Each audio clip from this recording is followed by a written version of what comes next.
Hi, everyone. Happy Tuesday to you all. I am back here again to continue discussing and talking about five, like I said, common myths, but five myths in regard to thyroid health and maybe kind of how to correct those myths with some new truths. So if I have not gotten a chance to talk to you personally or even virtually, or if you're new here, I just want to introduce myself. My name is Jennifer.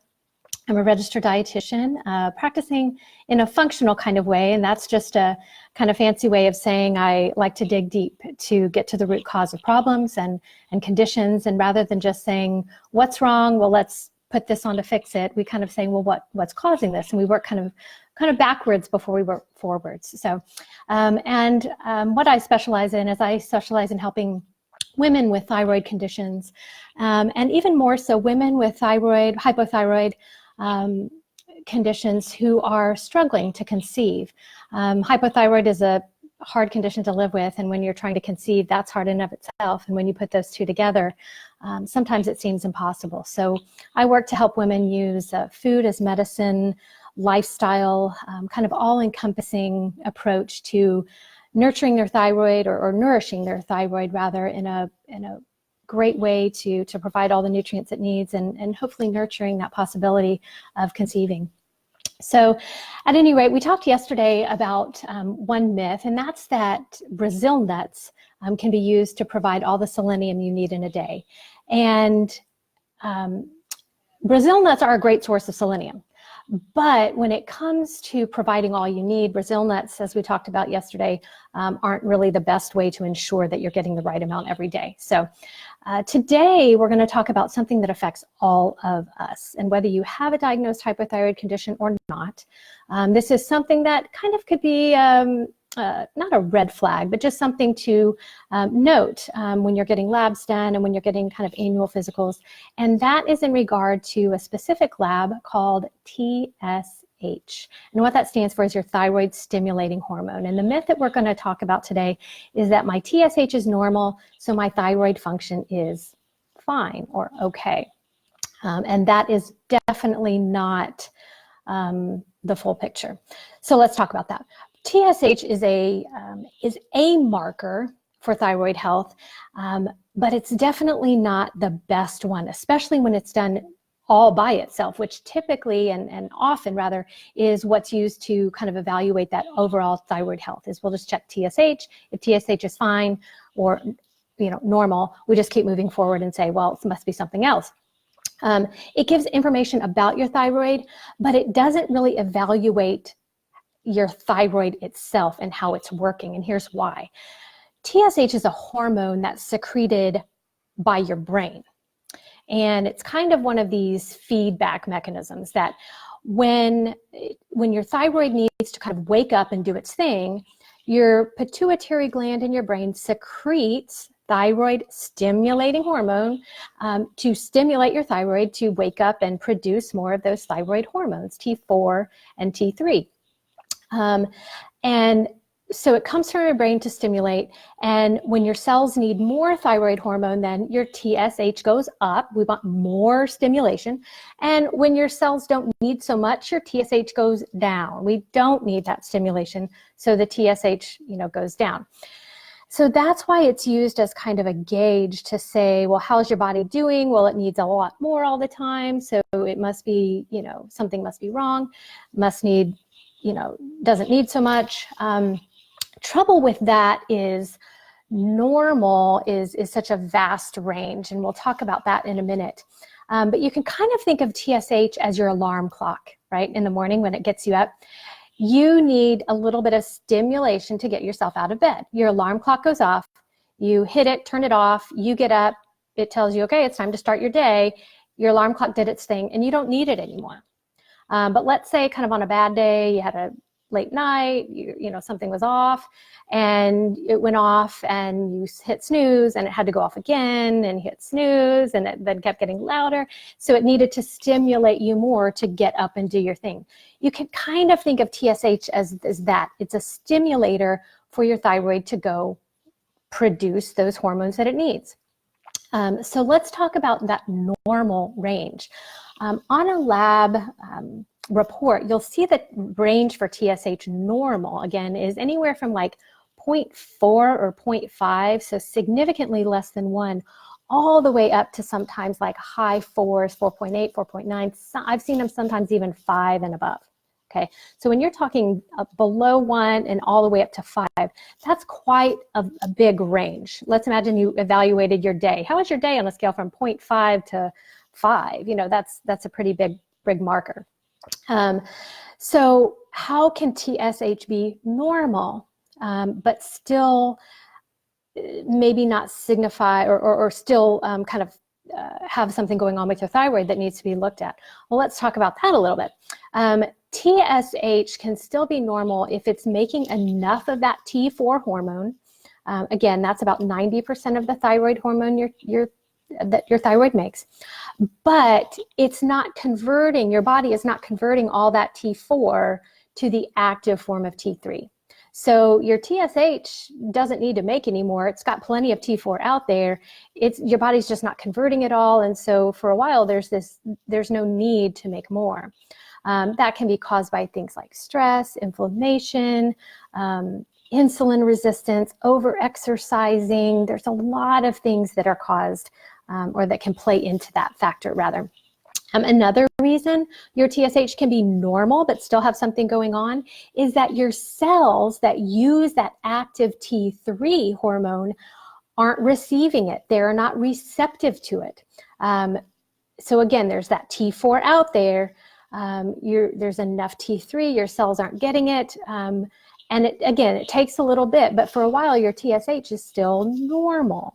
Okay, now here's the biggest one, and this is the one that I think tends to get overlooked so often, and that is when your body begins making antibodies to your thyroid gland. And there's two main thyroid antibodies, which are called TPO and TG on a lab. It's thyroglobulin antibodies and then thyroid peroxidase antibodies. And this happens when, for a number of reasons. We don't even have time to go into all the reasons, but sometimes, again, that overall body inflammation, it can be caused by gut permeability. We've got all these foods, particles, things like that getting in, and your body just begins to have this inflammatory kind of overload. And one of the things it can do is begin attacking ourself, that autoimmune. Our body is attacking itself. One of the victims of that can end up being your thyroid. And those antibodies, if you can imagine that alarm clock, let's go back to that example of the alarm clock. Let's say your alarm clock, the batteries kind of begin to die, right? And your clock gets about 2 minutes behind, and then it gets about 5 minutes behind, and then all of a sudden the sound's kind of weird on it, and then all of a sudden one day the batteries don't even the alarm clock doesn't even wake you up, the batteries are just out. Those batteries could have been going out for a couple weeks, and you didn't realize it until it finally just didn't work anymore. That's kind of the same thing that happens with these thyroid antibodies. They can begin hitting your thyroid, and for a while your thyroid gland says, oh hey, I'm still fine, I'm still fine. Your TSH can still be helping it do what it needs to do and kind of talking to it, giving it that signal and stimulating it. But the thyroid's beginning to struggle, but it's still doing okay. We might see that TSH begin to go up just a little bit, but it's still normal. And then finally, after a number of hits, after getting enough cellular damage, after just kind of getting hit one too many times, your thyroid just begins to say, hey, I'm done. And we see other lab values start to go off, and that's when we really see the TSH begin to go higher, because it's trying to stimulate that thyroid over and over and over again, kind of like the alarm clock trying to be super, super loud. But your thyroid can't even do it anymore. And the problem with that and the risk with that is in your body, that takes up to 8 years, sometimes even up to 10 years for your thyroid to finally give out and that TSH to really begin to go up. So checking antibodies becomes so important, especially one if you've never had them checked. And even if you don't have what you would consider a diagnosed thyroid problem, just because it's great to get a good benchmark. Where are my levels when they're good? So in 10 years, 15 years, 20 years, if I have some symptoms again, I know where I was, and I know where I was when I started, and I can see that kind of historical progression. There's other markers that can be checked, your free T3, your free T4, what is available to your cells, something called your reverse T3. Those are all really important in addition to your TSH to get that really full picture of your thyroid health, to get not just what's needing, how much are we stimulating it, but where is the problem? Is the problem in the thyroid gland itself, or is the problem at a cellular level? We've got the gland is fine, there's not an autoimmune attack, but we've got kind of a cellular miscommunication, and we need to look at that area and look at optimizing your health in that regard. Could be nutrient deficiencies, could be stress related, could be food intake in terms of caloric intake. There's all kinds of things. But again, let's review a little bit. So TSH, definitely not the only marker you want to check to evaluate thyroid health. TSH is a marker and a kind of evaluation of how much your brain, your pituitary gland, where it comes from, is needing to stimulate your thyroid to do what it does and secrete those thyroid hormones. It's secreted when your thyroid gland needs to produce more. And there's that kind of shut-off mechanism that when you get enough, your TSH kind of dials it down a little bit. TSH can be normal for months to years, with even some silent damage going on. And here's the thing too, you can absolutely have symptoms of hypothyroidism, be they kind of those traditional symptoms you hear, fatigue, it could be mood changes, could be hair loss and thinning, could be, the cold, dry skin, all those things, and have these normal basic values. And that's why this whole full panel is so important to check, to just get a really, really healthy and broad spectrum picture of you and what's going on in there. So anyway, lots of things that can be missed if we only rely on TSH to evaluate your thyroid health. So, and don't let those labs be the only indicator of your health.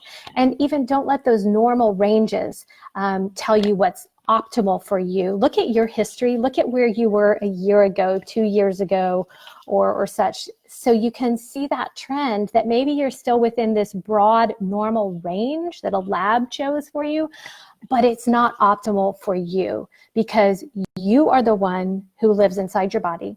You are the one who feels what you feel, and you are the one who knows how that has changed over time and how you know that there's something deeper that might need to be addressed. So don't dismiss you're feeling poorly just because lab values are normal.